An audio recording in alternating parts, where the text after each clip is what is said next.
तो last hour तक हमने स्टडी किया था। एमएस वर्ड के अंदर रिसर्च पेपर हमने क्रिएट करना स्टार्ट किया हुआ था, तो उसके अंदर मतलब सिंपल डॉक्यूमेंट। अभी तक हम रिसर्च पेपर के रूल्स को इन बिटवीन कुछ कुछ डिस्कस किए थे, लेकिन आज की क्लास में हम पहले वो प्रॉपर डिस्कस करेंगे, और फिर एमएस वर्ड की तो थोड़ी बहुत चीजें रह गई हैं, जैसे वाटर मार्क है और सिंपल बॉर्डर्स वगैरह ये देखेंगे। और फिर हम आएंगे गूगल डॉक्स के ऊपर।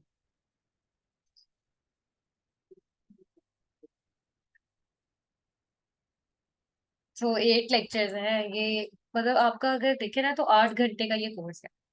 वो अलग बात है कि हर वीकेंड क्लासेस होती हैं, ताकि आप जो सीखे उसको साथ साथ प्रैक्टिस कर सकें और आपको टाइम मिले।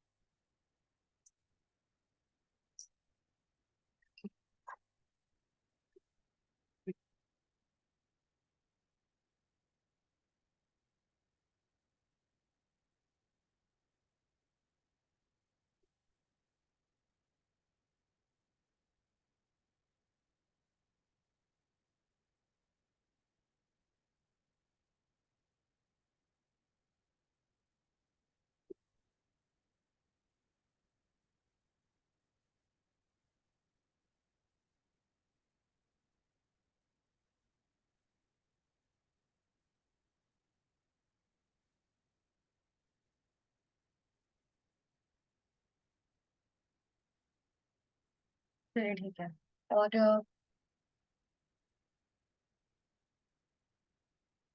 ये क्लास डिले वगैरह करना ना एनएस ट्रेनिंग के मैनेजमेंट का डिसीजन होता है।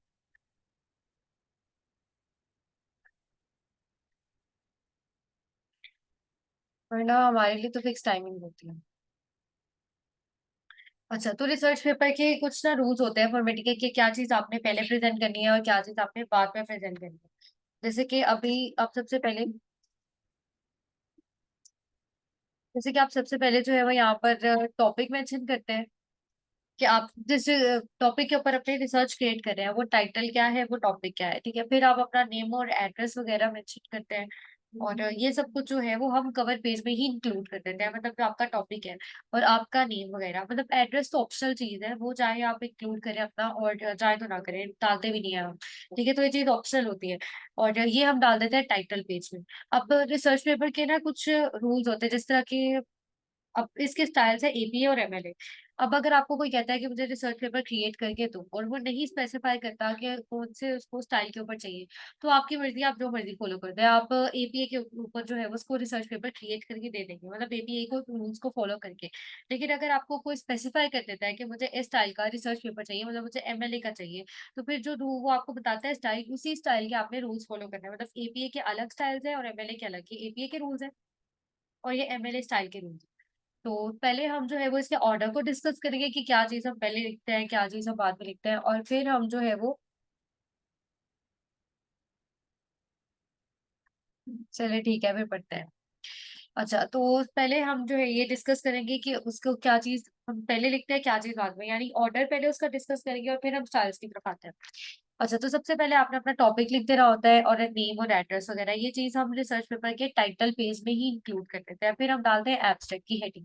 एब्स्ट्रैक्ट की हेडिंग डालने के बाद आप जो है वो उसके अंदर अपना एब्स्ट्रैक्ट लिखते हैं। एब्स्ट्रैक्ट का मतलब होता है आपके रिसर्च पेपर की समरी। आपने अपने रिसर्च पेपर को समराइज करना होता है, और जो वो आपने इस तरह से उसको समराइज करना होता है। आपको पता है समरी जितनी ज्यादा कंसाइज हो उतनी ज्यादा बेटर कंसीडर की जाती है।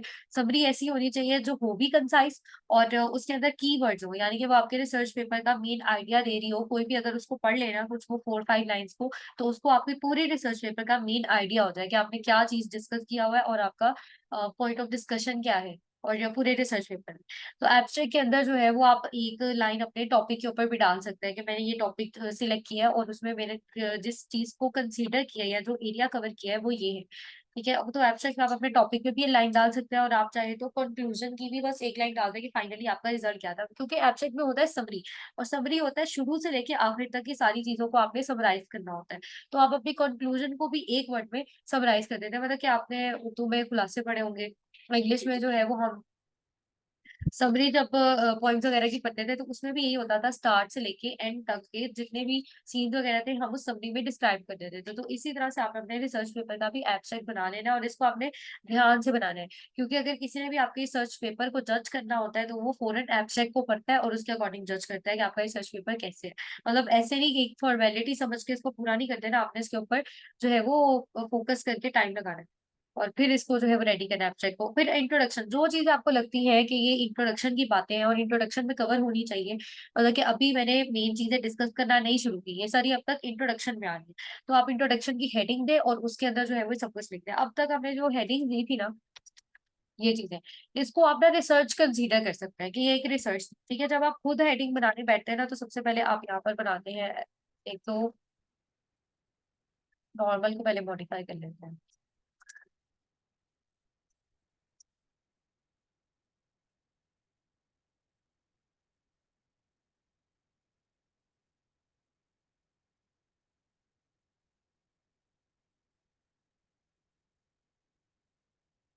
तो इस तरह से आप एब्स्ट्रैक्ट की हेडिंग देंगे और आप जो है वो अपना एब्स्ट्रैक्ट यहाँ पे लिखेंगे, ठीक है।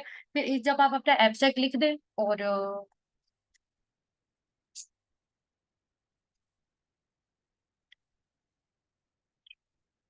जब आप अपना एब्स्ट्रैक्ट लिख दें फिर आप यहाँ पर इंट्रोडक्शन की हेडिंग देंगे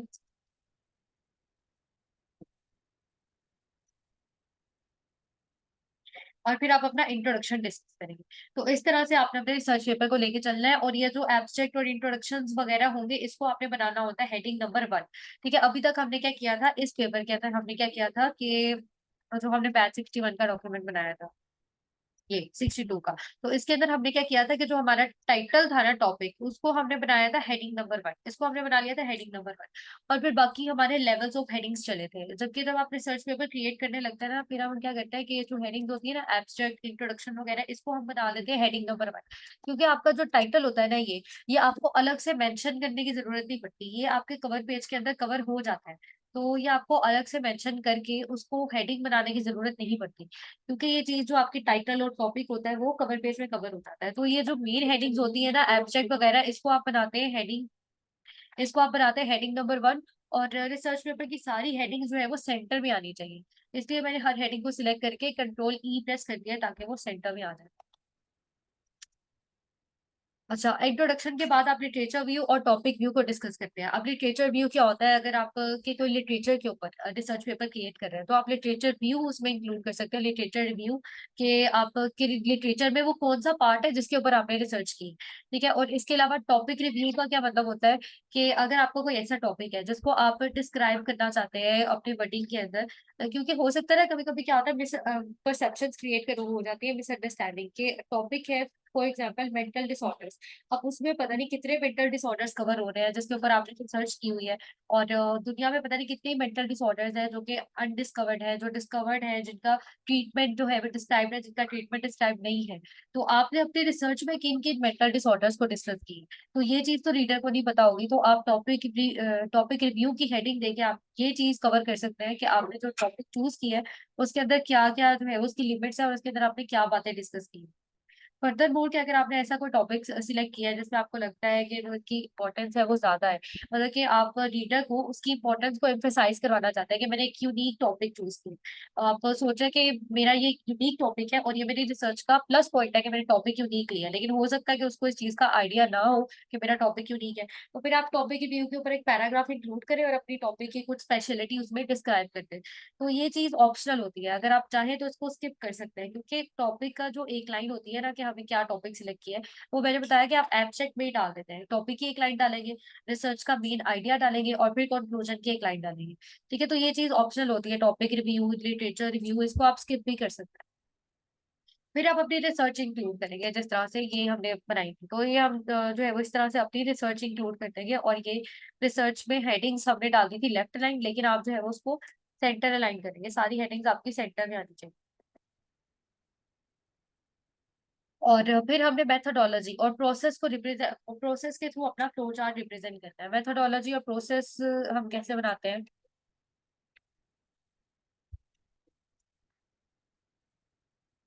स्मार्ट आर्ट हम कैसे इंसर्ट करते हैं, इंसर्ट टैब पे जाके ना ये ऑप्शन होती है स्मार्ट आर्ट की, यहाँ पर आप क्लिक करें। स्मार्ट आर्ट होती है कोई फ्लो चार्ट बनाने के लिए या कोई डायग्रामेटिक रिप्रेजेंटेशन के लिए जो है वो हम इसको यूज करते हैं। अब यहाँ पर इसकी टाइप्स क्या है कि लिस्ट प्रोसेस की जो है वो स्मार्ट आर्ट आपको मिल जाएगी, साइक्लिक की। अच्छा मुझे 1 मिनट दे जाए।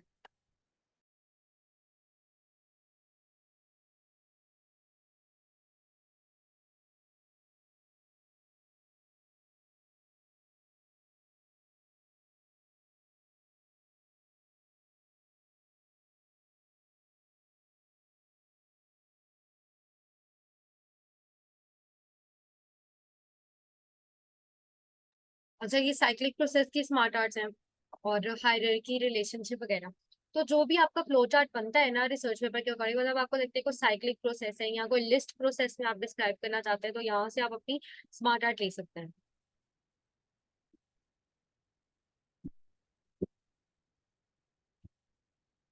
तो ये स्मार्ट आर्ट बन के आ गई है। अब इसकी शेप्स को आप ऐड कर सकते हैं, डिलीट कर सकते हैं, और इसकी सेटिंग्स जो ऊपर 2 टैब्स आए हैं, डिजाइन और फॉर्मेट टैब, इसके थ्रू कर सकते हैं। जहाँ पे लिखा हुआ है टेक्स्ट, यहाँ पर आप अपनी मर्जी का टेक्स्ट एंटर करिए।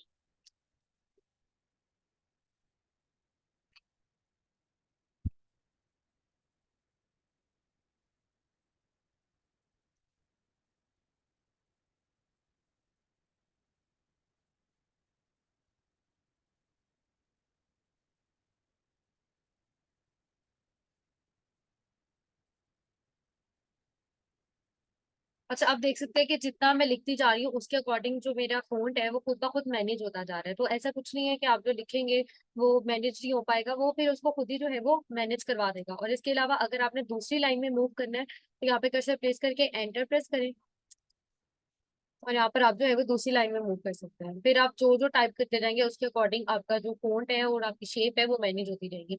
आप चाहे तो शेप का साइज भी इंक्रीज डिक्रीज या मैनेज कर सकते हैं। और इसकी जो फर्दर ऑप्शन होती है वो ये होती है कि यहाँ से आप स्मार्ट आर्ट का स्टाइल सेट कर सकते हैं कोई भी।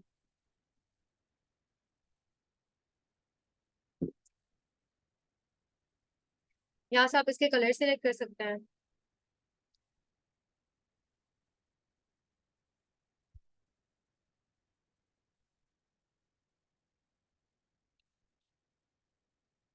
और यहाँ से शेप्स,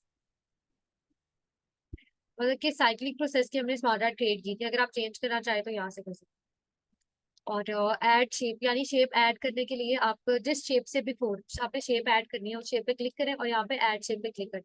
तो यहाँ पर शेप्स ऐड होती जाएंगी जितनी भी आपको ऐड करनी है। फिर अगर डिलीट करनी हो तो उसके ऊपर कर्सर प्रेस करके डिलीट की प्रेस कर देंगे तो शेप जो है वो डिलीट होती जाएंगी। और मूव अप और मूव डाउन भी कर सकते हैं, मतलब कि ये वाली शेप है, अब एरो की डायरेक्शन के अकॉर्डिंग मूव अप और मूव डाउन होगी। एरो इस तरह से मूव कर रहे हैं, अगर आपने मूव अप करवाना है तो वो यहाँ पे आ जाएगा। मैंने मूव अप कर दिया तो वो सी की जगह पे आ गया। कंट्रोल जी कर दिया, कंट्रोल जी से क्या होता है कि जो आपका रीसेंट एक्शन होता है वो अंडू हो जाता है।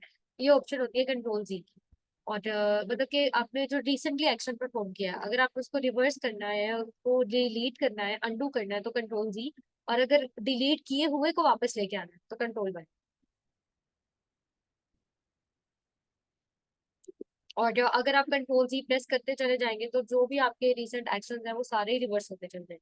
जैसे मैंने कंट्रोल जी बार बार प्रेस किया तो सारे ही रीसेंट एक्शन रिवर्स हो गए, और मैंने कंट्रोल वाई प्रेस किया तो सारे रीडू हो गए। अच्छा फॉर्मेट टैब में आके जो है वो आप shape fill, shape outline, shape effects कर सकते हैं, यानी जो भी सिलेक्टेड शेप है उसका कलर फिल हो जाएगा। अगर मैं स्मार्ट आर्ट के बॉर्डर पे क्लिक करके शेप फिल करती हूँ तो स्मार्ट आर्ट का बैकग्राउंड कलर जो है वो चेंज हो रहा है यहाँ से।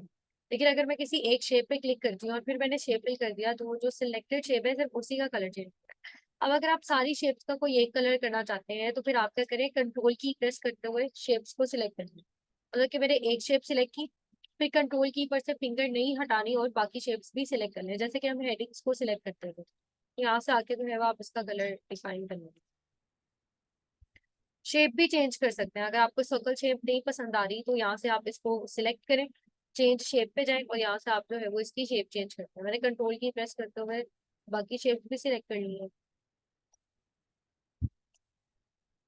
और यहाँ से मैंने जो है वो उसको चेंज कर दिया। तो आप चाहें तो अपनी जो शेप्स होती हैं उनको चेंज भी कर सकते हैं, और यहाँ से जो आपकी सिलेक्टेड शेप है वो लार्जर होती जाती है और यहाँ से स्मॉलर होती जाती है।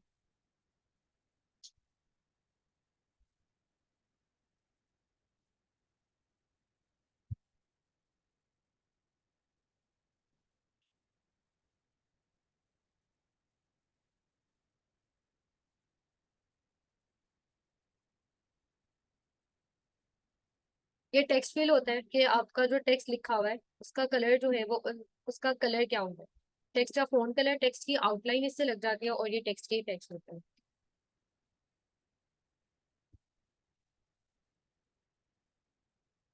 तो स्मार्ट आर्ट के थ्रू भी आप अपना फ्लो चार्ट क्रिएट कर सकते हैं। हम स्मार्ट आर्ट के थ्रू भी हम क्रिएट करते हैं।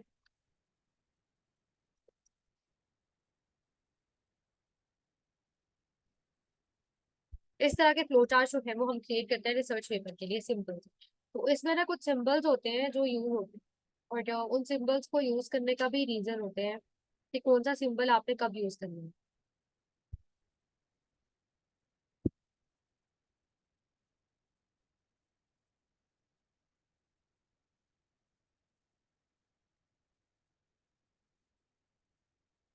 तो इस तरह के प्रोसेस फ्लो चार्ट जो है वो आप रिप्रेजेंट कर सकते हैं। अब इस तरह के चार्ट कैसे बनाने हैं, उसके लिए हम आते हैं यहाँ पर इंसर्ट टैब में। और इंसर्ट टैब मतलब आप कोई ब्लैंक पेज इंसर्ट कर लें, फिर इंसर्ट टैब में आके ना यहाँ पर शेप्स की ऑप्शन होती है, यहाँ पर जाएंगे आप अपनी शेप लगा लें। अब ये जो फ्लो चार्ट की हेडिंग है ना, इसमें मिलती है हमें फ्लो चार्ट की शेप्स। अब अगर आपने फ्लो चार्ट को स्टार्ट करना हो तो आप ये टर्मिनेटर लगाते हैं। ठीक है, इससे आप पहले लिखते हैं ये टर्मिनेटर ड्रॉ करिए इस तरह से। और फिर ऊपर ना इसका टैब आ जाता है, या फिर आप इसके ऊपर राइट क्लिक करके भी इसको फिल कर सकते हैं, इसकी आउटलाइन जो है वो सिलेक्ट कर सकते हैं। जैसे भी आप सही, कलर नहीं रिक्वायर्ड, शेप्स रिक्वायर्ड है, कलर आप अपनी मर्जी से जो मर्जी इसके सेट कर सकते हैं। ठीक है, रिसर्च पेपर के जो सिंबल्स होते हैं मेथोडोलॉजी फ्लो चार्ट की, वो सिंबल्स डिफाइन है कि आपने ये वाले यूज करना है, बाकी कलर आप अपनी मर्जी से कोई भी करते हैं। इसके अंदर आप जो है वो राइट क्लिक करेंगे और ऐड टेक्स्ट कर देंगे और यहाँ पे लिखेंगे स्टार्ट।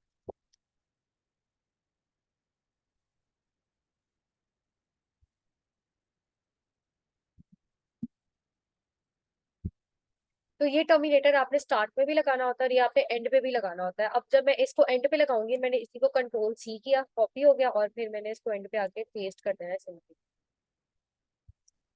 साइड पे बना के अपने पास रख लिया, जब एंड पे जाऊंगी तो इसी को उठा के हम ले जाएंगे।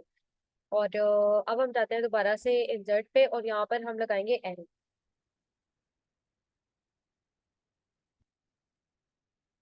अगर आप शिफ्ट की प्रेस करते हुए अपने कोई भी शेप ड्रॉ करते हैं ना, तो वो सही स्ट्रेट ड्रॉ होता है। अभी मैंने शिफ्ट की प्रेस करते हुए नहीं ड्रॉ की, तो ये थोड़ी सी, तो आपने जो है वो शिफ्ट की प्रेस करते हुए अपनी शेप को ड्रॉ करना है, तो वो बिल्कुल स्ट्रेट ड्रॉ। उसके बाद आप दोबारा से यहाँ पर इंसर्ट टैब पे जाएं। अगर आपने कोई स्टार्ट और एंड करना हो तो उसके लिए ये टर्मिनेटर ये वाली ऑप्शन यूज करते हैं। अगर आपने कोई प्रोसेस को डिफाइन करना हो तो उसके लिए रेक्टेंगल होता है, ये यूज करते हैं। मतलब कि अगर आपने कोई प्रोसेस बनाना है तो पहले आप रेक्टेंगल ड्रॉ करें, उसके अंदर फिर आप जो है वो अपना प्रोसेस लिखेंगे, क्या आपका प्रोसेस है। अगर आपको नहीं समझ आ रहा कि आपने फ्लो चार्ट कैसे बनाना है, तो आपके रिसर्च पेपर की जो मेन हेडिंग्स है ना, आप उसके ऊपर भी अपना फ्लो चार्ट क्रिएट कर सकते हैं। ये रेक्टेंगल का बॉक्स ड्रॉ करें, उसके ऊपर जो है वो उसकी हेडिंग दे दे, जो जो मेन हेडिंग है, और एक जो है लाइन उसको, एक लाइन में उसको डिस्क्राइब कर दे। और अगर नई लाइन में डिस्क्राइब करना है तो आप सिंपली जो है वो उसको कर सकते हैं, हेडिंग इंक्लूड कर सकते हैं। मतलब आप यहाँ पे देख सकते हैं कि कुछ उसको डिस्क्राइब किया हुआ है। ठीक है, तो प्रोसेस है ये, मतलब आप चाहे प्रोसेस को एक लाइन में लिखते हैं, आप जो है वो उसकी चाहे हेडिंग लिखते हैं अगर आपको नहीं समझ आ रही तो। और कोशिश यही करें कि इस तरह से जो है वो उसको थोड़ी थोड़ी सी लाइन में डिस्क्राइब कर दें कि क्या है, तो फिर आप अपना प्रोसेस इस तरह, प्रोसेस के लिए रेक्टेंगल ड्रॉ करते हैं। टर्मिनेटर स्टार्ट और एंड के लिए ये वाली ऑप्शन होती है, और एरो कनेक्टर्स होते हैं। इसके अलावा अगर आपने डॉक्यूमेंट यूज करना है ना, मतलब आपके रिसर्च पेपर के अंदर कहीं ना कहीं डॉक्यूमेंट यूज हो रहा है, वो डॉक्यूमेंट इलेक्ट्रॉनिक भी हो सकता है, वो डॉक्यूमेंट रिटर्न भी हो सकता है। तो उसके लिए आप ये वाला सिंबल यूज करते हैं। पहले आप ये डॉक्यूमेंट बनाते हैं, मतलब ये सिंबल बनाते हैं, और फिर उसके अंदर जो है वो आप अपने डॉक्यूमेंट का नाम लिखते हैं, ईमेल, फैक्स, या कोई भी डॉक्यूमेंट है, रिटर्न डॉक्यूमेंट है, सीवी, कोई भी डॉक्यूमेंट है। ठीक है, उसका इसलिए तो मैंने उसका, ये तो मैंने सोर्सेस का नाम लिखा है ना, तो आप लिखते हैं अपने डॉक्यूमेंट का नाम लिखते हैं, जैसे मैंने सीवी लिखा। तो डॉक्यूमेंट के लिए ये वाला बॉक्स यूज होता है। किसी भी बॉक्स के ऊपर आप अपना कर्सर लेकर आए तो उसका पता चल जाएगा आपको आपको कि वो क्यों यूज होता है। इसके अलावा अगर आपने कोई आईटी एप्लीकेशन शो करवानी हो तो उसके लिए ये वाला सिंबल होता है। ठीक है, ये फिर आप ना साइड पे ड्रॉ कर देते हैं, इसको आपको कनेक्ट करने की जरूरत नहीं पड़ती। मतलब जिस प्रोसेस के साथ आईटी एप्लीकेशन यूज हो रही है उसके साथ ये जो है वो ड्रॉ करते हैं। चाहे इसके साथ यूज हो रही है तो यहाँ पे लगाते हैं कि मतलब सीवी जो है वो इस आईटी एप्लीकेशन के थ्रू रिसीव होती है, तो यहाँ पे लगा दो। और एरो तो आप हर स्टेप के साथ कनेक्ट करेंगे। जी, इसका एरो।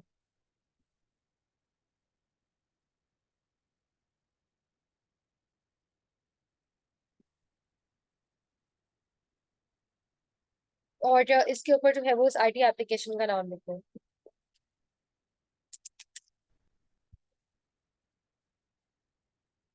तो इस तरह से आप अपना फ्लो चार्ट बना सकते हैं, और यहाँ पर कोई और ऐसी शेप नहीं है जो हम यूज करें।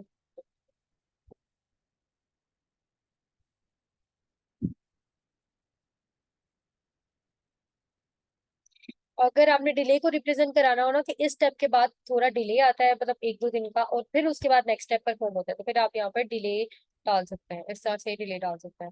और उसमें आप लिख सकते हैं कि कितना डिले आता है। तो यहाँ से आप गूगल से आके आइडिया ले सकते हैं कि किस तरह के फ्लो चार्ट होते हैं, और सिंबल हमने डिस्क्राइब कर दिए ये। ठीक है, स्टार्ट और एंड के लिए ये वाला यूज होता है, और ये बल्कि मैं सेव कर लेती हूँ, आप लोग को सेंड कर दूंगी।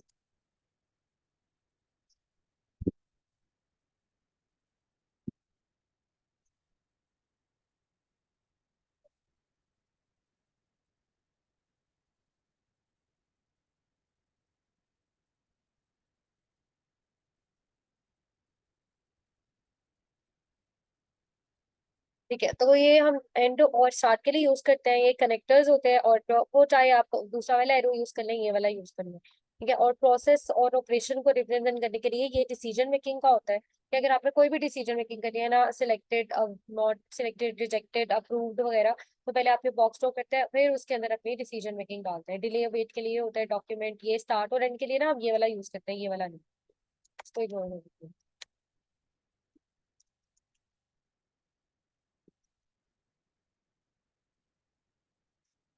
अच्छा, तो फिर एंड के ऊपर आप कंक्लूजन की हेडिंग डालते हैं, और उसके अंदर आप अपनी कंक्लूजन लिख देते हैं कि पूरे रिसर्च पेपर में आपने क्या कंक्लूड किया और आप किस नतीजे पर पहुंचे, फिर आप अपनी कंक्लूजन को डिस्क्राइब करते हैं थोड़ा सा। तो इस तरह से इस ऑर्डर के अंदर हम अपना रिसर्च पेपर क्रिएट कर देते हैं। अब ये जो रिसर्च आती है ना, रिसर्च की हेडिंग दें, और फिर आप अपनी चीजों को अपनी मर्जी से रिप्रेजेंट करवा दें, लेकिन रिसर्च पेपर के रूल्स को फॉलो करते हुए। इस तरह से जो है वो आप अपनी रिसर्च जो भी आपने की है वो प्रेजेंट करवा सकते हैं, लेकिन उसकी भी सारी हेडिंग सेंटर में ही आनी चाहिए। ठीक है, कंट्रोल ई से आप उसको भी सेंटर लाइन करेंगे। अच्छा, अब हम बात करते हैं रिसर्च पेपर की फॉर्मेटिंग रूल्स के एपीए के अकॉर्डिंग। तो एपीए के अकॉर्डिंग सबसे पहले तो हम बनाएंगे टाइटल पेज। तो टाइटल पेज होता है एपीए का ये, जिसके अंदर ऊपर हेडर आ रहा होता है रनिंग हेड। रनिंग हेड का मतलब होता है कि तनकीद का टॉपिक, यानी आपका टाइटल आर कैपिटल और एच कैपिटल, और जो आपका टाइटल होता है वो आपने पूरा ही कैपिटल लेटर्स में लिखना होता है। और राइट साइड पे आपके पेज नंबर आ रहे होते हैं। अब ये वाला हेडर कैसे क्रिएट करते हैं, इसके लिए हम आते हैं यहाँ पर ऊपर हेडर वाले टैब में, और यहाँ पर जाके हम पेज नंबर पे जाते हैं, और हम कहते हैं टॉप ऑफ द पेज, और ये सबसे पहले वाला हमने सिलेक्ट करना होता है। ठीक है, page number, top of the page, और ये वाला। अब यहाँ पर आप जस्ट इसके ऊपर क्लिक करें, इसको सिलेक्ट नहीं करना, क्लिक करने से वो खुद ही सिलेक्ट हो जाएगा। यहाँ पर ऑप्शन आते हैं इंसर्ट अलाइनमेंट टैब की, हेडर फुटर के ऑप्शन के अंदर। उसको आपने जाके कर देना राइट, और फिर आपने कर देना ओके। अब ये चला गया राइट साइड पे, और लेफ्ट साइड पे आप यहाँ पे टाइप कर लें लर्निंग हेड, और जो भी आपका टॉपिक है।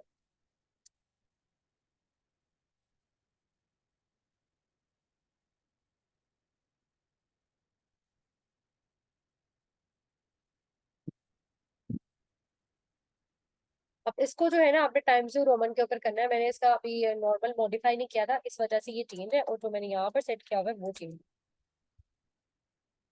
तो इस तरह से जो है वो आप हेडर सेट करते हैं। पहले हेडर के टैब में एक्टिव हो गए, उसके बाद यहाँ से जाके page number, top of the page, और ये वाला सिलेक्ट कर लिया। फिर पेज नंबर पे क्लिक करना है, इंसर्ट अलाइनमेंट टैब में जाके उसको राइट करके ओके कर देना। वो राइट साइड पे चला जाएगा, और लेफ्ट साइड पे आप ये लिख दोगे। उसके बाद आप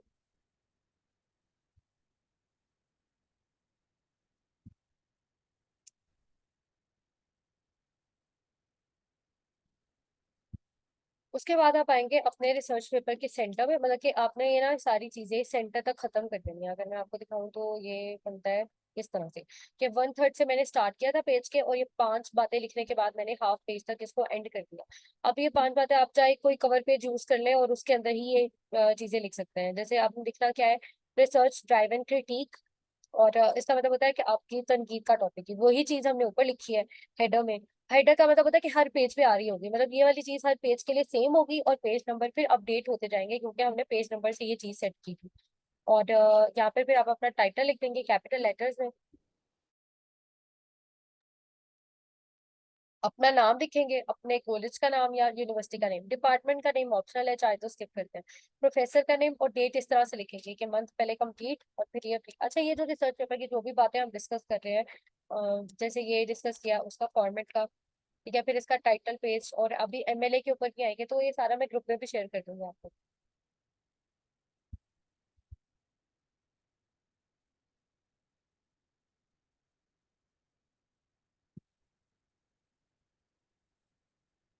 अच्छा, अब जो भी लिखेंगे ना वो पहले इस तरह से लेफ्ट साइड पे लिखा हुआ आ रहा होगा, तो पहले तो आपने यहाँ पे एंटर प्रेस करके उसको नीचे शिफ्ट करवा देना है थोड़ा सा।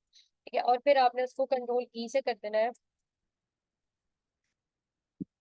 कंट्रोल ई से सेंटर अलाइन कर देना है उसको सिलेक्ट करके। अच्छा, आप देख सकते हैं कि यहाँ पर गैप ज्यादा है, तो पूरा जब आप रिसर्च पेपर क्रिएट कर लेना, लाइन स्पेसिंग आपने रखनी होती है 2। अब यहाँ से आप सेट करते हैं लाइन स्पेसिंग। ठीक है, यहाँ पर आए और यहाँ से आपने लाइन स्पेसिंग कर देनी होती है 2। आप कोई भी मतलब कंट्रोल ए प्रेस करें, उससे आपका पूरा डॉक्यूमेंट सिलेक्ट हो जाएगा। और यहाँ पर आएंगे लाइन स्पेसिंग, और ये 2, ये होता है डबल लाइन स्पेसिंग, जो हम रिसर्च पेपर के लिए यूज करते हैं। फिर चाहे वो हम कोई भी स्टाइल यूज करें, रिसर्च पेपर का हर जगह जो है वो डबल लाइन स्पेसिंग ही यूज होती है। ये देखिए, यहाँ पर इस तरह से फिर आपका डॉक्यूमेंट प्रेजेंट होने लग जाएगा। और एपीए स्टाइल में हमने पैराग्राफ स्पेसेस को हमने पैराग्राफ स्पेसेस को ऐड करना होता है एपीए स्टाइल में, एक्स्ट्रा पैराग्राफ स्पेसेस। पैराग्राफ का मैंने आप लोग को बताया था कि जब आप जहाँ पे भी आपका कर्सर है, एंटर की प्रेस करते हैं तो उसे नेक्स्ट पैराग्राफ में एंटर होता है। अगर आप शिफ्ट एंटर की प्रेस करते हैं तो उसे नेक्स्ट लाइन में एंटर हो जाता है। और अगर आप यहाँ पर आते हैं लाइन स्पेसिंग में, तो यहाँ पर ऑप्शन आ रही है ऐड स्पेस बिफोर पैराग्राफ। तो जब आप एपीए के अकॉर्डिंग अपना रिसर्च पेपर क्रिएट कर रहे हो, यहाँ पे अगर आपको ऐड, यहाँ पर ऐड की ऑप्शन मिलती है तो आपने यहाँ पे क्लिक कर देना, यहाँ पे ऐड की ऑप्शन मिलती है तो आपने यहाँ पे क्लिक कर देना। मतलब जहाँ भी आपको ऐड की ऑप्शन मिलेगी ना, आपने ऐड पे क्लिक कर देना, ताकि पैराग्राफ से बिफोर और आफ्टर एक्स्ट्रा स्पेसिस ऐड हो जाए। तो ये लाइन स्पेसिंग हमने 2 ही रखनी होती है एमएलए में भी और एपीए में भी, और पैराग्राफ स्पेसेस हमने ऐड कर देनी होती है एपीए में। और एमएलए में हम रिमूव कर देते हैं। जब आप एमएलए के थ्रू क्रिएट करें तो आप यहाँ से आके करते हैं remove space before and remove space after paragraph, तो उसमें वो जो एम्प्टी स्पेसेस आ रही थी काफी ज्यादा, वो खत्म हो जाएगी एमएलए के पैराग्राफ से बिफोर और बाद। और इसके अलावा जब आप पूरा डॉक्यूमेंट क्रिएट कर रहे हैं तो आपने जो है वो उसको लेफ्ट अलाइन रखना है। बाय डिफॉल्ट हमारा लेफ्ट अलाइन ही होता है, तो आपको जो है वो अलग से लेफ्ट अलाइन करने की जरूरत नहीं है। आप जो भी चीज लिखेंगे वो लेफ्ट अलाइन ही होगी। आप देख सकते हैं यहाँ पर उसकी अलाइनमेंट लेफ्ट ही शुरू हुई है, किसी भी चीज पे क्लिक कर दे अलाइनमेंट लेफ्ट है। तो आपने बस हेडिंग्स को सेंटर लाइन रखना है, तो हमारा जो रेस्ट ऑफ द कंटेंट होगा वो लेफ्ट अलाइन ही होना चाहिए। और सारी हेडिंग्स हमारे पास सेंटर लाइन होनी चाहिए। तो हेडिंग्स को आप एक और तरीके से भी सेंटर लाइन कर सकते हैं, मतलब क्या हर हेडिंग सिलेक्ट करके उसको सेंटर में लाने के बजाय आप यहाँ पर जब हेडिंग सेट कर रहे होंगे ना, तभी आप उसके अलाइनमेंट सेंटर कर सकते हैं, ताकि हेडिंग 2 का स्टाइल जहां पे भी अप्लाई हो वो ऑलरेडी सेंटर में आ जाए। तो अलाइनमेंट बाय डिफॉल्ट लेफ्ट ही होती है, आपका पूरा डॉक्यूमेंट खुद का खुद लेफ्ट अलाइंड होगा, आपको सेट करने की जरूरत नहीं पड़ेगी। लेकिन जब आप हेडिंग सेट करने लगे तब आपने मॉडिफाई में जाके उसको सेंटर में कर देना है, ताकि सारी हेडिंग्स ऑटोमेटिकली सेंटर में आ रही हो, आपको ना करनी पड़े।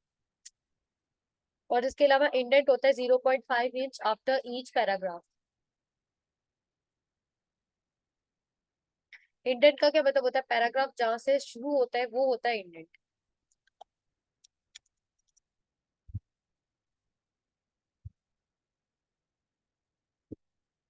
जैसे यहाँ से पैराग्राफ स्टार्ट हो रहा है तो ये ऊपर रूलर आ जाता है। रूलर कैसे आता है? व्यू टैब में ये ऑप्शन होती है रूलर की, इसके ऊपर टिक करेंगे तो आपके पास टॉप पे और लेफ्ट पे रूलर आ रहा होगा। अगर मैं इसको, ये जो ऊपर वाली लाइन की ऑप्शन होती है ना, ये एरो, ये होता है फर्स्ट लाइन इंडेंट, जो सिर्फ आपकी पहली लाइन को हिलाता है। यहाँ से मैंने इसको कर दिया सेंटर में, तो आप देख सकते हैं यहाँ पर रूलर जो है वो सेट हो गया, मतलब कि मेरे इंडेंट जो है वो 0.5 इंच तक का सेट हो गया। अब हर पैराग्राफ के लिए, मतलब हर पैराग्राफ के लिए ना करें, पैराग्राफ जो हेडिंग के नीचे से शुरू हो रहा है ना उसके लिए आप ये करते हैं। लेकिन अब ये भी एक हेक्टिक चीज है कि आप बार बार ऐसे कर रहे होंगे हर पैराग्राफ के लिए, तो आपने क्या करना है, पैराग्राफ के स्टार्ट में क्लिक करना है और टैब की प्रेस कर देनी है, टीएबी टैब की, तो उससे वो ऑटोमेटिकली जो है वो 0.5 इंच तक का इंडेंट हो जाएगा। तो ये तो आप इजीली कर सकते हैं कि पैराग्राफ पे क्लिक करें स्टार्ट में और टैब की प्रेस कर दें, तो 0.5 इंच का इंडेंट हो जाएगा। ठीक है, अब इसके अंदर सारी बातें डिस्कस हो गई। जर्नल आर्टिकल नेम जो है वो इटैलिसाइज होना चाहिए, आपको खुद ये चीज देखने की जरूरत नहीं पड़ेगी। जब हम साइटेशन सेट करते हैं एमएस वर्ड के थ्रू, तो मैंने बताया था ना कि एमएस वर्ड यहाँ पे रूल्स फॉलो कर देगा ऑटोमेटिकली। यहाँ पर जब आप एपीए लगाएंगे तो वो एपीए के रूल्स फॉलो करेगा, जब आप एमएलए लगाएंगे तो एमएलए के रूल्स फॉलो करेगा। तो ये चीज का आपको ध्यान रखने की जरूरत नहीं है। जो लोग खुद से साइटेशन टाइप कर रहे होते हैं या लिंक्स लगा रहे होते हैं ना, तो उनके लिए ये बात। अच्छा, whole document should be left line except of the title page and headings. Title page भी हमने सेंटर में लिखा है और हेडिंग्स भी हमने सेंटर में ही लगानी है। अच्छा, shift references at the end by adding page break, और ये चीज हमने की थी। कि जब हम रेफरेंसेस ऐड करने लगे थे तो मतलब शायद नहीं की। पेज ब्रेक का मैंने आप लोगों को बताया था कि पेज ब्रेक क्या होता है कि जहां पे भी आपका कर्सर होता है फिर उस पेज का उतरा कंटेंट, मतलब आपके कर्सर के बाद वाला कंटेंट नेक्स्ट पेज पे शिफ्ट हो जाए, ये होता है पेज ब्रेक। अब रेफरेंसेस को ना हमने नेक्स्ट पेज पे शिफ्ट करवा देना होता है ताकि वो बाकी कंटेंट के साथ मिक्सअप ना हो, ऐसा साफ साफ पता चले देखने वाले को कि ये सोर्सेज नेक्स्ट पेज पे इसने बताए हुए हैं। तो हमने क्या करना होता है, डॉक्यूमेंट के लास्ट पे अपना कर्सर प्लेस करना है। इंसर्ट टैब में आगे ना ये ऑप्शन होती है पेज ब्रेक की, यहाँ पे क्लिक करते हैं तो आपके जो रेफरेंसेस होते हैं वो नेक्स्ट पेज पे शिफ्ट हो जाते हैं। यही ऑप्शन यहाँ पर लेआउट टैब में आ रही होती है, ब्रेक्स पेज ब्रेक ये। और यही ऑप्शन इंसर्ट टैब में भी आ रही होती है, पेज ब्रेक।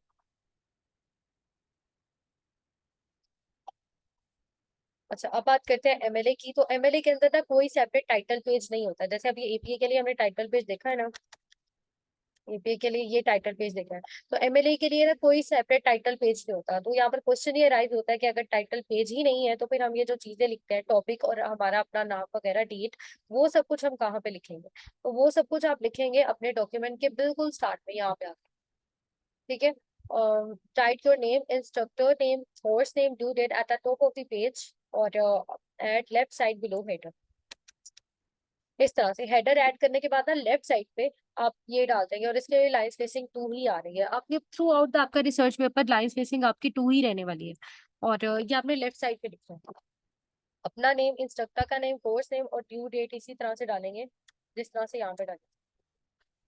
अच्छा, फिर आपने अपना टाइटल लिखना है। और क्योंकि एपीए के अंदर ना मैंने बताया था कि अलग से लिखने की जरूरत नहीं है, जो हमने यहाँ पे लिखा था ना टाइटल अपना, ठीक है। और फिर उसको हेडिंग वन बताया था, मैंने बताया था कि एपीए के अंदर ये चीज आपके कवर पेज में ही चली जाती है, तो आपको अलग से नहीं जरूरत आर्टिफिशियल इंटेलिजेंस मतलब अपना टॉपिक लिखिए और उसको हेडिंग वन बनाए। लेकिन एमएलए के अंदर आपको ये करने की जरूरत है कि आप अपना टाइटल लिखिए और उसको हेडिंग वन बनाए, क्योंकि एमएलए के अंदर कोई सेपरेट कवर पेज नहीं होता। तो एमएलए के अंदर आप अपना टाइटल लिखते हैं और उसको हेडिंग वन सेट करते हैं, और फिर जो बाकी की हेडिंग्स होती है ना, एब्स्ट्रैक्ट, इंट्रोडक्शन वगैरह, उनको हेडिंग टू बनाते हैं। अब जो रिसर्च की हेडिंग होगी वो भी हेडिंग टू होगी, मतलब कि फिर जो भी यहाँ पर हेडिंग्स आ रही होगी ये सारी वो हेडिंग टू होंगी, ठीक है, क्योंकि हेडिंग वन एमएलए में ये बन जाएगी। टेबल ऑफ कंटेंट्स को हम हेडिंग यहाँ से सेट नहीं करते होते। और फिर जो रिसर्च की हेडिंग होगी वो हेडिंग टू होगी, और रिसर्च के अंदर जो चीजें आ रही होंगी ना वो हेडिंग थ्री फोर इस तरह से आ रही होंगी। फिर आप अपना टेबल ऑफ कंटेंट्स बनाएंगे, जबकि एपीए में क्या होता है कि आप कवर पेज बना देते हैं, फिर आप अपना टेबल ऑफ कंटेंट्स बनाते हैं, और फिर आप एब्स्ट्रैक्ट, इंट्रोडक्शन वगैरह सब कुछ लिखते हैं। अच्छा, ये सारे मैं आप लोग को ग्रुप में शेयर कर दूंगी जो भी हमने डिस्कस किया है, ये एमएलए का और ये भी।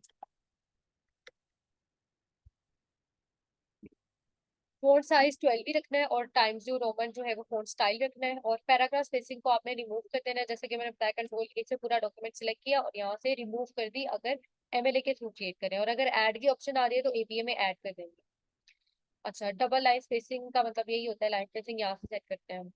इंडेंट 0.5 इंच रखना है, और बाकी सब चीजें भी हम डिस्कस करेंगे। अच्छा, अब हम आते हैं स्पेलिंग एंड ग्रामर चेक के ऊपर, जो अब तक हमारा रहता है कवर करने वाला। तो स्पेलिंग एंड ग्रामर चेक क्या होता है कि आपके पास आपके डॉक्यूमेंट के अंदर कुछ इस तरह की रेड अंडरलाइन आ रही होती है कर्ली सी। तो वो ये होता है कि एमएस वर्ड आपको स्पेलिंग मिस्टेक रिकॉग्नाइज करता है ना, तब वो रेड अंडरलाइन शो करता है, जबकि अगर वो ब्लू अंडरलाइन शो करता है।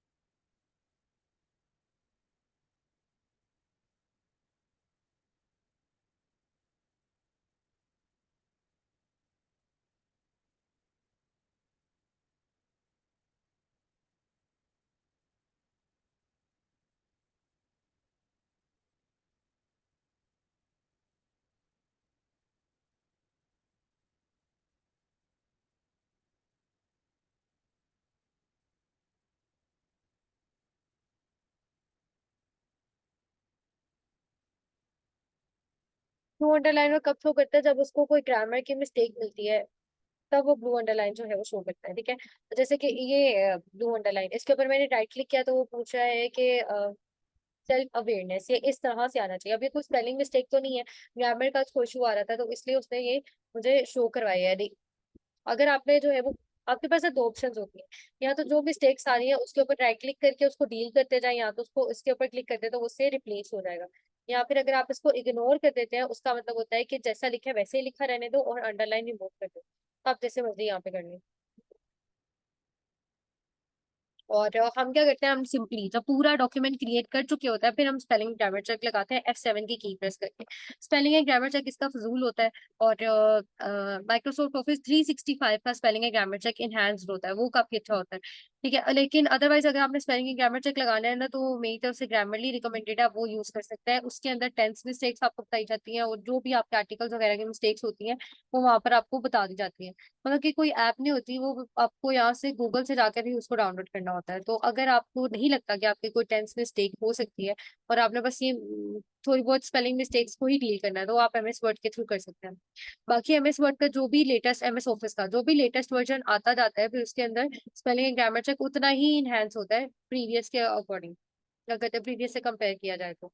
और वैसे आप ग्रामरली अगर यूज करते हैं, तो आपके पास वो ईमेल में भी यूज हो जाता है, जहाँ जहाँ भी आप टाइपिंग करते हैं वहां पे यूज होता है, तो ये आपकी अपनी मर्जी है। इसके अलावा यहाँ पर देख लेते हैं सेल्फ अवेयरनेस। अब मैंने यहाँ पर F7 की प्रेस की, यहाँ पर आप रिव्यू टैब में आके ना, यहाँ पर स्पेलिंग के ग्रामर चेक पे क्लिक करते हैं, या F7 की प्रेस करते हैं, तो उससे आपके सामने ये विंडो ओपन हो जाएगी। वन बाय वन आपकी सारी मिस्टेक्स यहाँ पर आ रही होंगी, और आप उसके साथ जो है वो डील करने लग जाएंगे।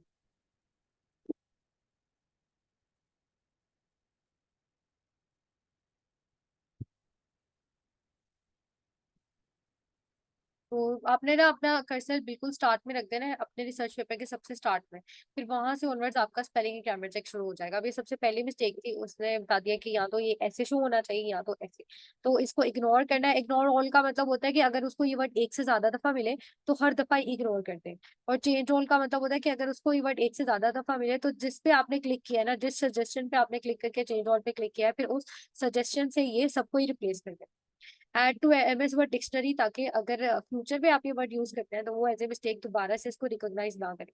अगर आपने किसी की प्रोनाउंसिएशन देखनी है, तो आप यहाँ से देख सकते हैं।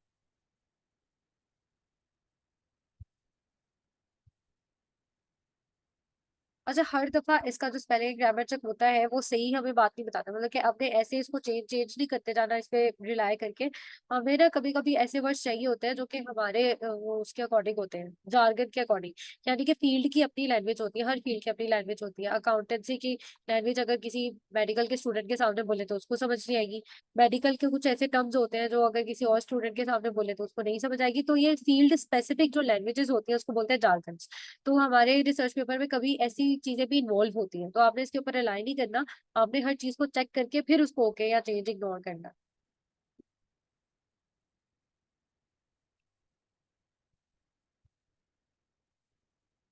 अच्छा, जैसे ही आप अपने सारे मिस्टेक्स के साथ डील करते हैं, तो शो करवाता है spelling and grammar check is complete. इसको आप इनहेंस कर सकते हैं थोड़ा बहुत। उसके लिए फाइल टैब में जाते हैं, ऑप्शंस में, और यहाँ पर हमें जाना होता है प्रूफिंग। और यहाँ पे आप कर देते हैं, यहाँ पर आपने सारे ऑप्शंस को टिक कर देना है, और यहाँ पर सेटिंग्स में जाकर के सारी ऑप्शंस को आपने टिक करके ओके कर देना है।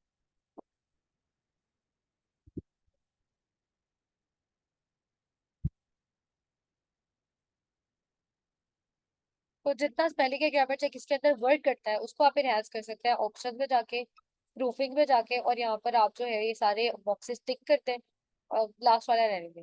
और ये वाले भी सारे बॉक्सेस टिक करते हैं। अगर आपने कोई वर्ड रिप्लेस करना है, तो आप उस वर्ड को सिलेक्ट करें। उस वर्ड को सिलेक्ट करने के बाद आप यहाँ पर आते हैं रिव्यू टैब। थीसोरस की ऑप्शन जो है वो आपको सिनोनियम्स दे देती है। इसके ऊपर क्लिक किया, वो आपको वर्ड से रिलेटेड जो है वो सिनोनियम्स बता देगी। अभी कंडीशंस का उसने कोई सिनोनियम नहीं बताया।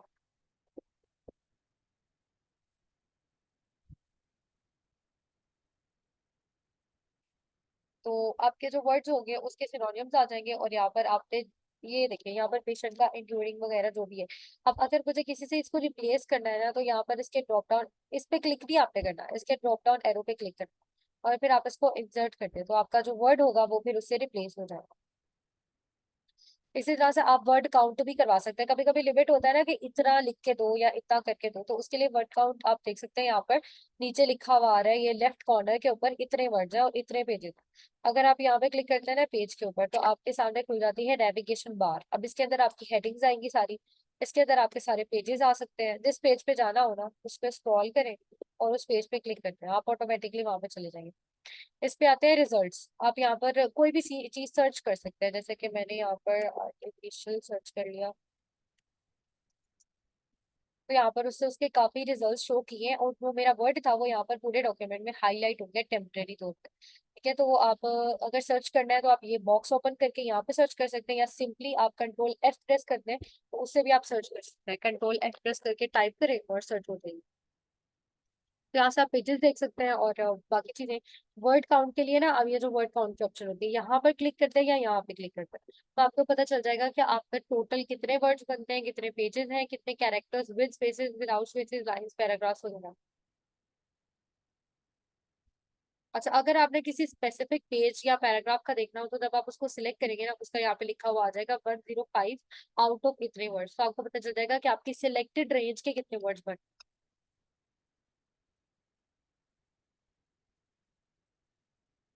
अच्छा, ये होता है फाइंड का टूल है, और एक होता है रिप्लेस, यानी फाइंड भी कर दो और जो वर्ड मिला है उसको किसी वर्ड के साथ रिप्लेस कर दो, तो उसके लिए कंट्रोल एज होता है। ठीक है, find word replace with artificial, मैंने यहाँ पे टाइप कर दिया और इसको ए के साथ करते हैं। ठीक है, रिप्लेस ऑल पे क्लिक किया तो उसने कहा कि 22 रिप्लेसमेंट्स उसने की। सारी रिप्लेसमेंट्स रिवर्स करनी हो तो आपको पता है कंट्रोल जी, उससे रीसेंट एक्शन अंडू हो जाता है।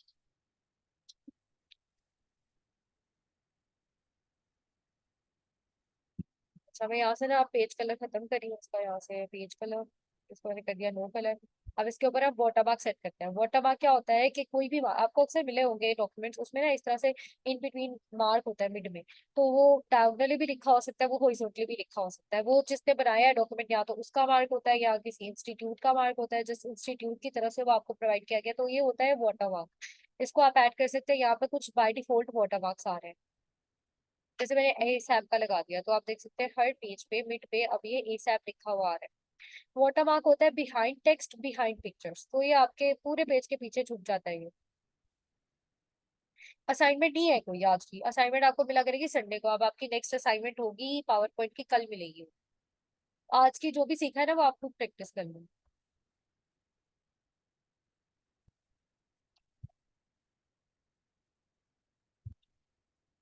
अच्छा, अब इसको मैंने कर दिया रिमूव वाटरमार्क, और हम दोबारा यहाँ पर आए। अगर यहाँ से आप कोई लगा सकते हैं जो जिसकी हमें जरूरत नहीं होती, हम खुद से क्रिएट करते हैं, उसके लिए हम जाते हैं कस्टम वाटरमार्क।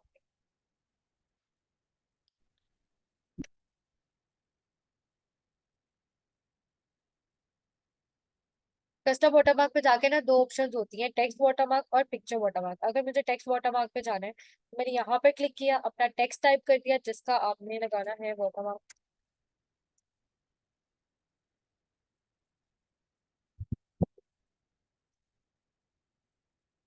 और फॉन्ट स्टाइल सेट कर दिया, फॉन्ट साइज सेट कर दिया। फॉन्ट साइज अपनी मर्जी से कर सकते हैं, ऑटो का मतलब होता है नॉर्मल, फिर आप इंक्रीज भी कर सकते हैं। कलर अपनी मर्जी का लगा सकते हैं, लेकिन ये ना, ये हेडर की तरह होता है, जैसे हेडर पहले डार्क आ रहा था, सेट करने के बाद लाइट हो गया, इसी तरह से वाटरमार्क ऑलरेडी लाइट होता है तो वो सेट करने के बाद और लाइट हो जाता है। इसके मतलब ये जो कलर है ना, उससे लाइट ही आएगा, क्योंकि वो मार्क है वाटर मार्क। तो वो पूछा है कि डायगोनली लिखा हुआ है या हॉरिजॉन्टली लिखा हुआ है। जी, हम अपनी मर्जी से ही लिखते हैं वाटर मार्क, जो भी आप चाहते हैं ना आप वाटर मार्क लगा सकते हैं। चाहे आप पिक्चर वाटर मार्क लगाएं या जो भी आपने लगाना है। अच्छा, लेआउट के अंदर जो है वो आप डायगोनली और हॉरिजॉन्टली, कैसे आपका वाटर मार्क जो है वो डायगोनली लिखा हुआ है या हॉरिजॉन्टली। सेमी ट्रांसपेरेंट का क्या मतलब होता है, आपका वाटर मार्क मजीद लाइट हो जाएगा। मतलब वाटर मार्क आता ही ऑलरेडी लाइट होता है, अगर आप इस बॉक्स पे क्लिक करते हैं तो इसका मतलब है कि वो और लाइट हो जाएगा। अगर मैंने इसको टिक ही रहने दिया और मैंने ओके कर दिया तो आप देख सकते हैं यहाँ पर अब वाटरमार्क सेट हो चुका हुआ है और ये ज्यादा लाइट आया है। अगर मैं सेमी ट्रांसपेरेंट पे टिक ना करती तो वो कम लाइट आती। और ये मैंने डायगोनली सिलेक्ट किया था। अच्छा, आप देख सकते हैं पिक्चर के पीछे ना ये हाइड हो जाएगा, क्योंकि वाटरमार्क होता है बिहाइंड पिक्चर और बिहाइंड टेक्स्ट, तो ये हर चीज के पीछे आता है। अच्छा, अब यहाँ पर जाके मैंने इसको कर दिया रिमूव, और अब हम सेट करते हैं पिक्चर वाटरमार्क। सिलेक्ट पिक्चर पे गए और यहाँ तो आप बिंग से जाके सिलेक्ट कर ले, या तो आपके पास जो सेव्ड पिक्चर्स पड़ी हैं उनका लगा दो watermark।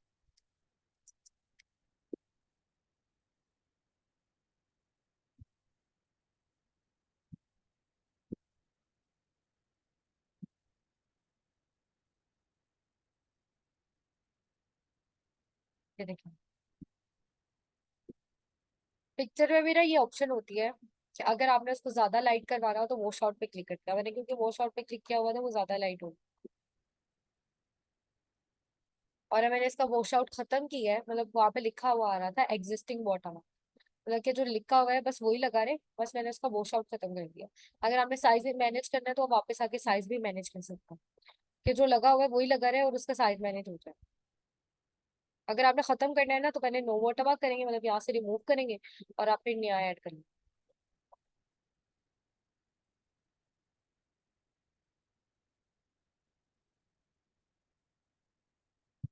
जी डिफरेंट लगा सकते हैं, बिल्कुल जैसे आपने लगाना है वैसे लगा सकते हैं। आप अपना लोगो भी एज ए वाटरमार्क लगा सकते हैं, लोगो क्रिएट कर ले और वो पिक्चर फॉर्म में सेव करके वाटरमार्क लगा।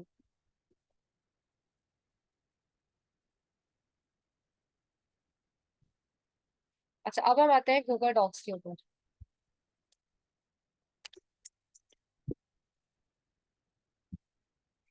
अच्छा आपने गूगल पे सर्च करना है गूगल डॉक्स, और ये उसकी वेबसाइट होती है गूगल डॉक्स की। ये क्या होता है, एमएस वर्ड का ऑल्टरनेटिव होता है, लेकिन इसके अंदर ना ऑप्शंस कम होती है as compare to MS Word. MS Word या एमएस कोई भी एमएस ऑफिस है उसको आप इंस्टॉल करते हैं, तीनों आपके पास एक साथ इंस्टॉल होते हैं, वर्ड एक्सेल पावर पॉइंट, और फिर आप उसको जो है वो उसके अंदर अपनी उसके अंदर आप अपना वर्क ऑफलाइन कर सकते हैं, इंटरनेट एक्सेस रिक्वायर्ड नहीं होती। जबकि गूगल डॉक्स स्लाइड्स और शीट्स पर काम करने के लिए आपको हर वक्त इंटरनेट एक्सेस रिक्वायर्ड होती है। आप इसके ऊपर काम करें और इन बिटवीन नेट चला गया और आपका काम जो है वहीं पे स्टॉप हो जाएगा, मतलब कि आप सेव नहीं कर सकते, उसको डाउनलोड नहीं कर सकते। मतलब कि एमएस ऑफिस एक दफा इंस्टॉल हो जाए आप उसको ऑफलाइन यूज कर सकते हैं, लेकिन इसके लिए आपको इंटरनेट एक्सेस जो है वो रिक्वायर्ड है जब तक कि आप इसको यूज कर रहे हो। अच्छा अब यहाँ पर मैंने गूगल पे सर्च किया और इसको ओपन कर लिया। अब इसको डाउनलोड करने की जरूरत नहीं है, जैसे एमएस ऑफिस को डाउनलोड करते हैं वैसे इसके लिए सिर्फ इंटरनेट रिक्वायर्ड होता है, इसको डाउनलोड नहीं करते। अच्छा अब इसकी काफी ज्यादा वेबसाइट्स आ रही होंगी तो आपने उस पर जाना है जिसके ऊपर लिखा www.google.com।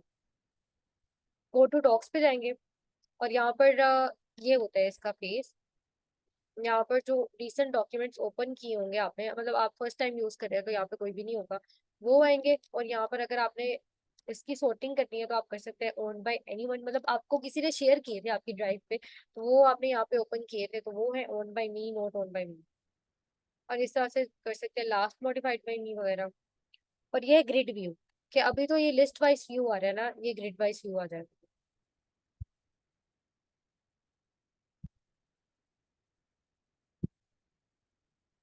और अगर आपने कोई डॉक्यूमेंट यहाँ से क्रिएट नहीं करना, बल्कि आप अपने जो क्रिएटेड डॉक्यूमेंट है आपने एमएस वर्ड के ऊपर क्रिएट किया था और आप उसको यहाँ पर अपलोड करना चाहते हैं, कि मैं उसको यहाँ पर अपलोड करूँ, उसका लिंक बनाऊं और फिर मुझे उसका लिंक चाहिए बस।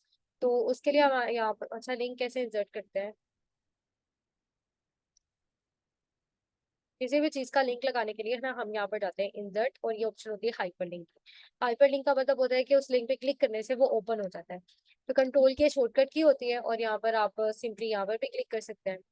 अभी आपके आपके पास दो ऑप्शन होती हैं, या तो आप वेबसाइट का यूआरएल कॉपी करते हैं, ठीक है, या तो आप किसी फाइल का लिंक लगाते हैं। हम दोनों काम करके देख लेते हैं। जैसे मैंने इस फाइल का जो है वो शॉर्ट इस फाइल का लगा दिया। टेक्स्ट टू डिस्प्ले के अंदर ना आपका ये लिंक ही अपीयर हो रहा होगा अगर आप इसको रीनेम नहीं करते, मतलब कि अगर आप चाहते हैं ना कि मेरे लिंक का ये नाम ना आए, इसको मैं रीनेम कर दूं, अपनी मर्जी का कोई इसका नाम रख दूं, तो आप इसको सिलेक्ट करें, टेक्स्ट टू डिस्प्ले को बैक स्पेस करें और इसका नाम लिखते हैं।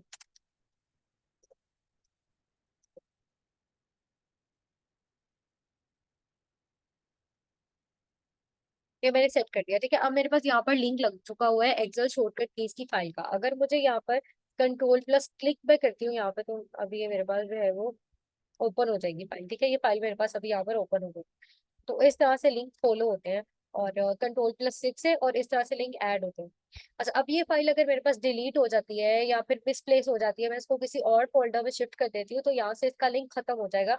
ये फाइल्स के लिंक की लिमिटेशन होती है कि फाइल्स का लिंक तब तक काम करता है जब तक कि आपके पास फाइल उसी डेस्टिनेशन पे पड़ी रहती है जहाँ पे पहले, ठीक है। अगर आप उसको डिलीट कर दें या किसी और फोल्डर में शिफ्ट करा दें, या आपने ये डॉक्यूमेंट किसी और को शेयर किया लेकिन उसको उसके पास वो फाइल तो नहीं है, तो वो इस फाइल के लिंक को यूज नहीं कर पाएगा। तो ये फाइल के लिंक की लिमिटेशन होती है। तो हम क्या करते हैं कि फाइल को अपलोड कर देते हैं गूगल डॉक्स पे और उसका लिंक बना लेते हैं, जैसे वेबसाइट्स के लिंक होते हैं वो फिर हम यहाँ पे यूज कर लेते हैं।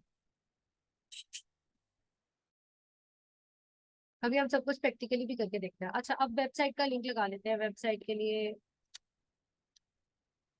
चलिए मैंने यही कॉपी कर लिया, ठीक है। आपने जो भी वेबसाइट का लिंक लगाना है ना उसको सर्च करें, उसका यूआरएल कंट्रोल सी से कॉपी करें। फिर जब आप लिंक लगाए ना कंट्रोल के थ्रू, तो आपने ये एड्रेस में उसका यूआरएल पेस्ट कर देना है। और टेक्स्ट टू डिस्प्ले में अगर आप चाहते हैं कि वेबसाइट का ही लिंक आ रहा हो, तो उसको ऐसे लिखा रहने दे। अगर आपने उसको रीनेम करना है, तो आपको पता है बैक स्पेस करके उसको रीनेम करना है। तो वेबसाइट का लिंक लग के आ गया। अब उस वेबसाइट पे जाने के लिए कंट्रोल प्लस लिंक। और अब वेबसाइट का तो आपको पता है, वेबसाइट है तो उधर ही रहना है गूगल पे। तो उसकी टेंशन नहीं होती कि वो मिसप्लेस ना हो जाए, ये डॉक्यूमेंट की होती है।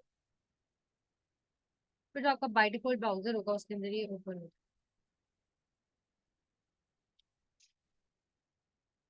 अच्छा, इसी तरह से हम अपने डॉक्यूमेंट का भी लिंक क्रिएट कर सकते हैं गूगल डॉक्स को यूज करके।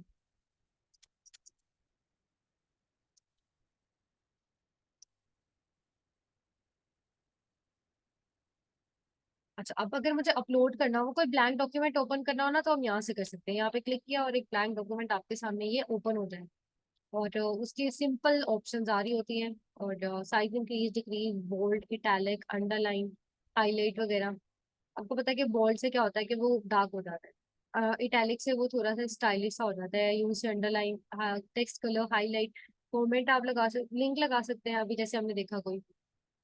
और कमेंट लगा सकते हैं, मतलब आपने कुछ भी लिखा हो और उसके ऊपर जो है वो आप कमेंट लगा। ठीक है, कमेंट फिर वो साइड पे डिस्प्ले हो रहा होता है, जो भी आपने कमेंट लगाया हो वो फिर साइड पे आता जाएगा। ये खत्म नहीं होगा जब तक कि आप यहाँ तो इसके ऊपर क्लिक करके रिप्लाई नहीं कर देते, यहाँ तो आप इसको एडिट कर लें या डिलीट कर दें। जब तक डिलीट और टिक नहीं ना करते, तब तक ये कमेंट नहीं जाएगा, वो साइड पे शो होता रहेगा। और यहाँ से आप इसको, मतलब जो भी आपने यहाँ पे डॉक्यूमेंट क्रिएट किया है उसको आप कर सकते हैं यहाँ पर डाउनलोड। डाउनलोड यानी कि वो आपके पास फिर या तो पीडीएफ फॉर्म में शो सेव हो जाए, या तो एमएस वर्ड डॉक्यूमेंट फॉर्म में सेव हो जाए। अगर आप उसको एमएस वर्ड डॉक्यूमेंट फॉर्म में सेव कर लेते हैं, तो आपके पास जब भी एडिट आप उसको करेंगे एमएस वर्ड में। तो गूगल डॉक्स हम यूज करते हैं अपनी फाइल्स को शेयर करने के लिए, उसका लिंक बनाने के लिए, या फिर हम जो है वो इसके ऊपर टीम मीटिंग कर सकते हैं, जिस तरह से हम जूम के ऊपर करते हैं। एक फाइल को शेयर कर दिया और उसके ऊपर टीम मीटिंग कर ली, तो यहाँ पर हम मीटिंग भी अरेंज करवा सकते हैं।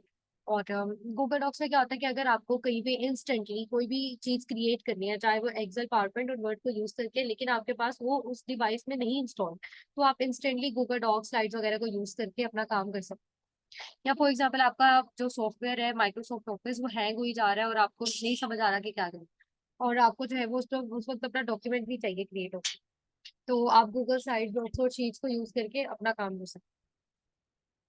वो डॉक्यूमेंट आपने क्रिएट किया, अगर आपने उसको सेव नहीं करा, तो यहाँ से आप मूव टू ट्रैश कर दो। एडिट में जाकर वही undo redo paste without formatting. अच्छा, जब कंट्रोल वी से हम पेस्ट करते हैं तो हर चीज पेस्ट हो जाती है, उसकी पिक्चर भी, उसका फोन वगैरह सारा, सारी चीजें पेस्ट हो रही थी जब हमने वेबसाइट से कॉपी किया था। अगर आप चाहते हैं कि आपके पास जब पेस्ट हो, तो वो सिर्फ आपके पास जो है वो कंट्रोल सी से जब आपने कॉपी किया है, तो जब कंट्रोल वी से पेस्ट करेंगे ना, तो हाइपरलिंक, पिक्चर्स, फॉर्मेटिंग सब कुछ पेस्ट हो जाता है। लेकिन अगर आप चाहते हैं कि सिर्फ टेक्स्ट पेस्ट होकर आए, तो उसके लिए आप यहाँ पर आके ना कर देते हैं की टेक्स्ट ऑन, तो उससे सिर्फ टेक्स्ट पेस्ट होता है और ना ही हाइपरलिंक रहता है और कुछ भी नहीं। अच्छा, हाइपरलिंक को डिलीट करना हो ना, तो उसके लिए आप उस हाइपरलिंक के ऊपर राइट क्लिक करें। राइट क्लिक करके आप उसको एडिट कर सकते हैं। ओपन के लिए तो कंट्रोल प्लस क्लिक भी कर सकते हैं, कॉपी कर सकते हैं, रिमूव कर सकते हैं। रिमूव से फिर वो सिर्फ टेक्स्ट रह जाएगा, हाइपरलिंक खत्म हो जाएगा। अच्छा, अगर एक एरिया से हाइपरलिंक रिमूव करने हैं, तो उसके शॉर्टकट के होते हैं कंट्रोल शिफ्ट फंक्शन की और F9। ये सारी चीज को एक साथ प्रेस करेंगे ना, तो आपकी हाइपरलिंक खत्म हो जाएगा। Control plus shift plus function की प्लस F9। अब हुआ क्या है, मैंने हाइपरलिंक को खत्म कर दिया था, ठीक है। मैंने यहाँ पे जब क्लिक करके एंटर प्रेस किया है ना, तब आप एंटर प्रेस करते हैं तो हाइपरलिंक बन जाता है, मतलब यहाँ पर लिंक है, पर मैंने एंटर, आगे देखें, इसको मैंने कर दिया रिमूव हाइपरलिंक, ठीक है। राइट क्लिक करके इसको कर दिया रिमूव हाइपरलिंक। लेकिन यहाँ पे साइड में कर्सर प्रेस करके मैंने एंटर प्रेस किया, तो वो खुद ही लिंक बन गया। अगर आपके पास कोई एड्रेस आ रहा होता है ना, तो सिंपली आप उसके साइड पे क्लिक करके एंटर प्रेस कर देते हैं, तो वो दोबारा से हाइपरलिंक में कन्वर्ट हो जाता है। और ये हाइपरलिंक को रिमूव करने की शॉर्टकट।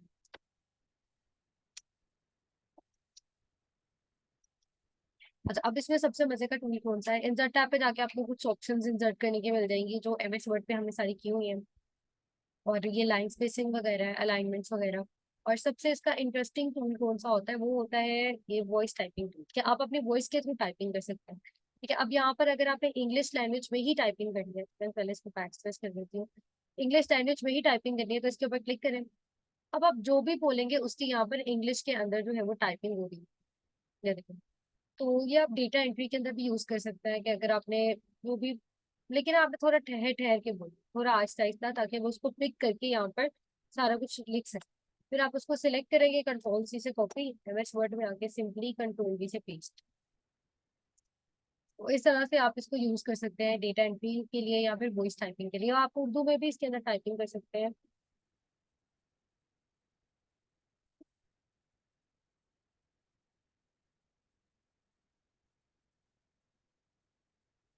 तो आप जो भी बोल रहे होंगे फिर उसकी टाइपिंग उर्दू में हो रही होगी, अगर आप उर्दू लैंग्वेज यहाँ से आके सिलेक्ट कर लेते हैं। और अगर आप अपनी टाइपिंग को स्टॉप करना चाहते हैं तो ये रेड बटन पे क्लिक करें।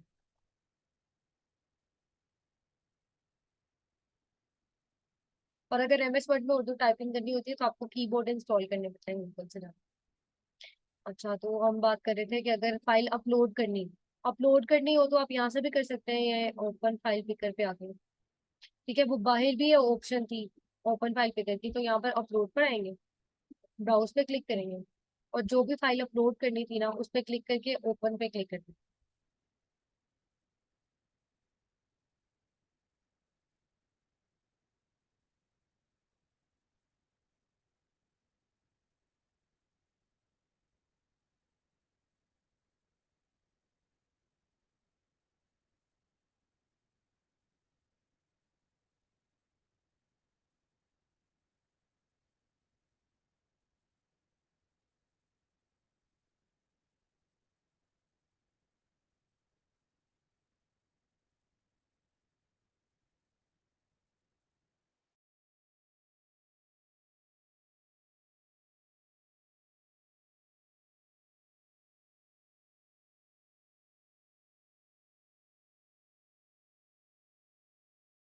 अब जो डॉक्यूमेंट हमने क्रिएट किया था वो यहाँ पर हो चुका हुआ है अपलोड। सिंपली आप इसको यहाँ पर एडिट भी कर सकते हैं।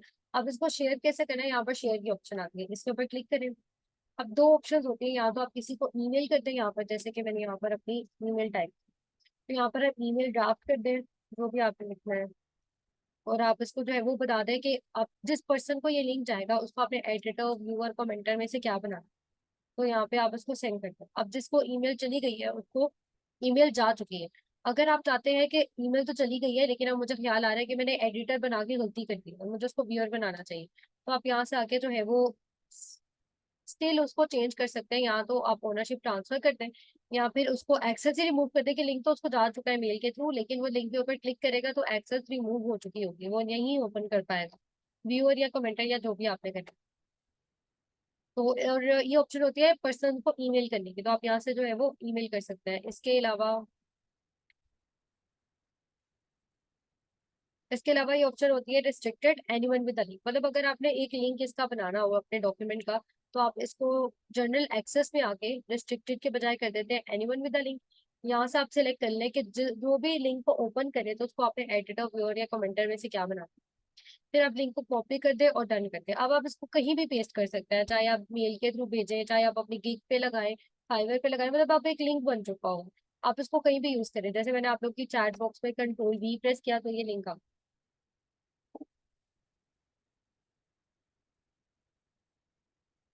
तो अगर आप उस लिंक पे क्लिक करें तो यहाँ पर आप लोग भी जो है वो इसको ड्राइंग कर सकते हैं और एडिट कर सकते हैं, क्योंकि मैंने एडिटर बनाया है।